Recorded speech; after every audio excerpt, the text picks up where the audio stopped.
commençons à 8h30. Je donne à 8h35. Si vous voyez 8h35, tu n'es pas encore là, tu vas tout chez toi.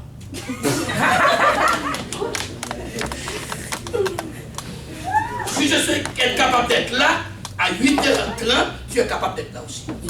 Amen. Amen. J'habite plus loin que vous tous, j'habite à la campagne. Vous habitez en ville. Il dit oui, parfois. Je dis, vous savez qu'il n'y a pas d'autobus, sortez plutôt. Amen. Amen. Ça même, Pierre dit, je ne le connais pas. Je dis à mes soeurs, je leur dis, est-ce que vous dire, bien aimé, c'est pas pour rien que vous êtes là. Amen. Vous êtes là pour vous, que le Seigneur veut que vous soyez différents. Amen. Dans vos actions, dans votre langage, dans vos habillements, accoutrements, n'importe quoi. Il ne faut pas copier notre génération. Amen. Jésus. Aujourd'hui, nous voyons que la femme, elle marche sans jupon. Fermez vos oreilles, je sais pas. Ils n'ont pas de jupon. Ils viennent de l'église, leurs culottes sont. Je dis non, vous n'allez pas aller comme ça.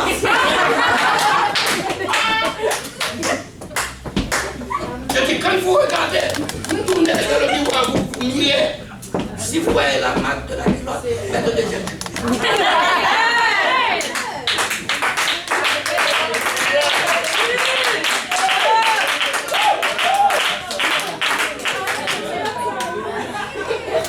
Je regarde tout le monde. J'ai une responsabilité. Je ne peux pas être saillure. Je ne peux pas laisser la pression pour avoir beaucoup de gens dans mon église pour envoyer des rapports à droite et à gauche et puis laisser les n'importe comment. Non. J'ai une responsabilité.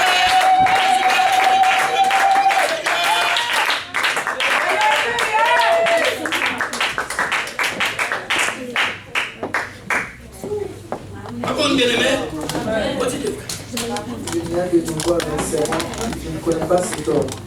Peu après, ceux qui étaient là s'étant approchés et dirent à Pierre, certainement tu es aussi de ces gens-là, car ton langage te fait reconnaître.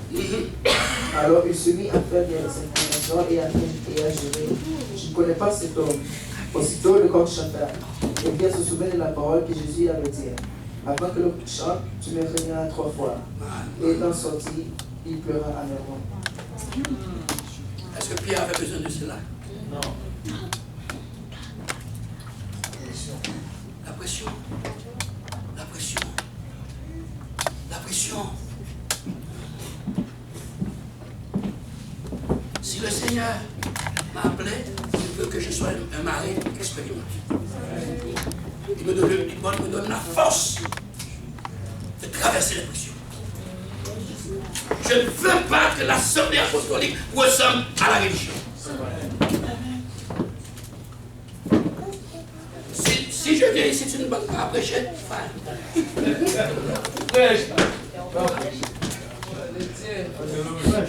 Pasteur Caroline ne veut pas, fine. Pasteur Graham ne veut pas, fine. Mais j'ai une responsabilité. Si je ne vous ai pas dit la vérité, qui va vous le dire?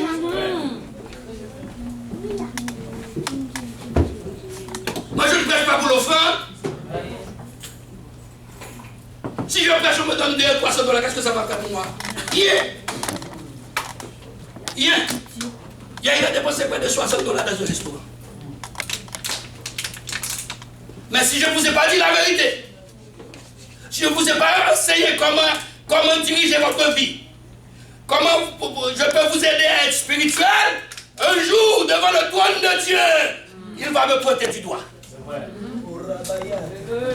Si je vous le dis, vous ne le faites pas, c'est votre affaire. Amen. Mais je vous le dis, frère. Amen.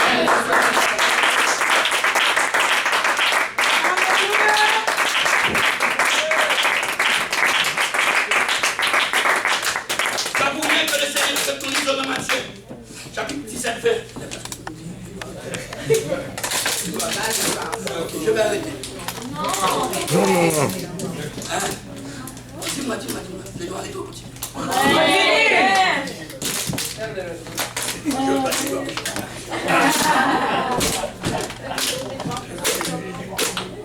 c'est amitié, on prochaine fois on se reprend. Ouais. Ouais. On est d'accord avec ça? Amen. Ok, on va poser ça dans Mathieu. Si je savais, j'aurais prêché dans ces lieux. Vous pouvez danser. Amen. Peut-être vous danserez mieux. Parce que vous aurez la parole.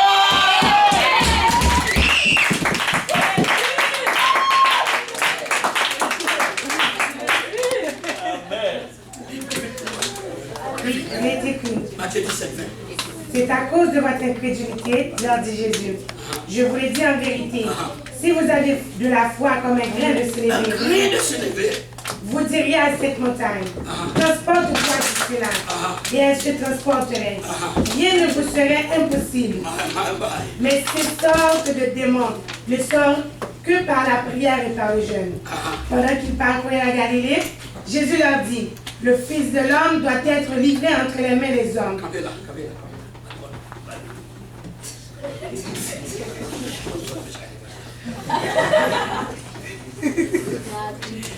Il dit, je vous ai dit, souvenez-vous, je vous dirai, si vous avez la foi comme une petite graine de sénévé, vous direz à la montagne de se déplacer. Oui ou non? Oui. Et que fera la montagne? Elle se déplacera. La montagne ne se déplacera pas sans que vous n'avez pas la foi. Et comment avoir la foi? Vous me dites, la foi vient de ce qu'on entend, et ce qu'on entend vient de la parole de Dieu. Comment on faisait ça? Amen. Vous ne pouvez pas avoir la foi s'il n'y a pas d'enseignement. Amen. Si vous ne pouvez pas avoir la foi s'il y a seulement la musique, s'il y a seulement le programme, c'est la parole qui donne la foi. Amen. Regardez, Jésus a dit, si vous avez une petite foi, pas une grosse foi, comme la foi de pasteur Luc. Amen. Vous direz à cette montagne. Laisse-moi toucher quelque chose ici pour vous faire comprendre. Ce n'est pas vous qui déplacerez la montagne. Mais c'est votre foi, vos prières toucheront le Seigneur. Quand vous priez, quand vous jeûnez, vous toucherez le Seigneur. Et vos prières et vos jeûnes. Comment on fait ça? Vos prières et vos jeûnes toucheront le Seigneur. Et le Seigneur, maintenant, il va dépasser la montagne. C'est ce que le Seigneur vous l'a dit. Ce n'est pas votre foi. Si vous avez une petite foi, vous croyez dans la parole de Dieu, vous le mettez à l'épreuve, vous suivez la parole comme cela doit être. Amen. Il dit, votre foi touchera le Seigneur. Amen. Et en touchant le Seigneur, Dieu, lui, c'est lui qui est le chef de la montagne. C'est lui qui a créé la montagne. Oui ou non, bien aimé? C'est lui qui connaît la présence de la montagne. Lui, il déplacera votre montagne. Amen. Pas pour rien. Pas pour rien. Salomon a dit dans Proverbe, chapitre 12, 25, Salomon dit, l'inquiétude dans le cœur de l'homme là-bas. L'inquiétude dans le cœur de l'homme là-bas. Même l'enfant, un enfant qui est à peine né, il est inquiet. Parce que quand il a faim, il commence à pleurer. Il faut mettre la bouteille immédiatement. C'est ça.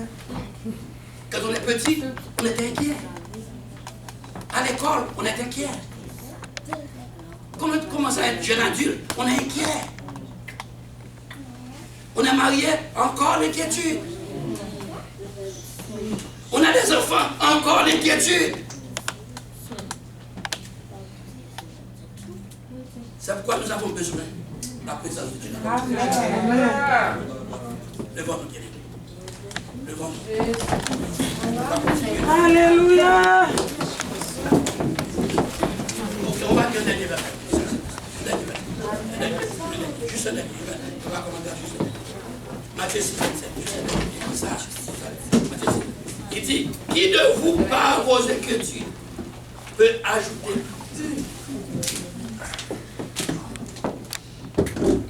Qui de vous, par ses inquiétudes, peut ajouter une idée à sa vie? Nous devons être des marins expérimentés. Comment on fait ça? Laissez-vous entre les mains du Seigneur. C'est vrai, nous sommes des hommes. Nous sommes des hommes. Parfois, nous sommes sous le coup de toutes ces émotions. Mais nous devons comprendre, ce n'est pas nous qui dirigons la barque. C'est le Seigneur Jésus. Ce n'est pas nous qui sommes le maître des choses. C'est Dieu. Si nous marchons avec Dieu, Dieu marchera avec nous. Si nous sommes fidèles avec Dieu, Dieu sera fidèle avec nous. Comment on fait ça? Laissons-nous dire Alléluia. Alléluia. Alléluia. Alléluia. Alléluia. Alléluia. Je veux que vous soyez des marins expérimentés. N'ayez pas peur de votre Goliath. Amen. Résistez-le. Alors j'arrive pas là parce que je ne dois pas. Donc, je remercie le Seigneur.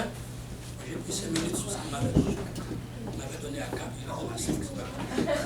Donc je remercie le Seigneur. Dieu, je suis avec vous. Et essayez d'être des marins expérimentés. Des chrétiens expérimentés.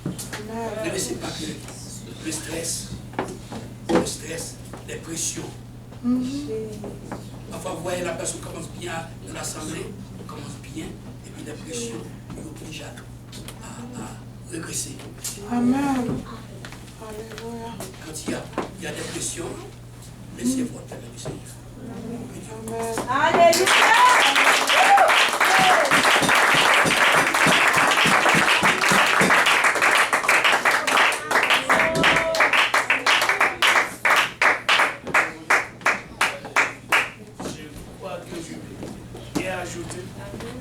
Mélanger ce que le Seigneur a dit à son Père.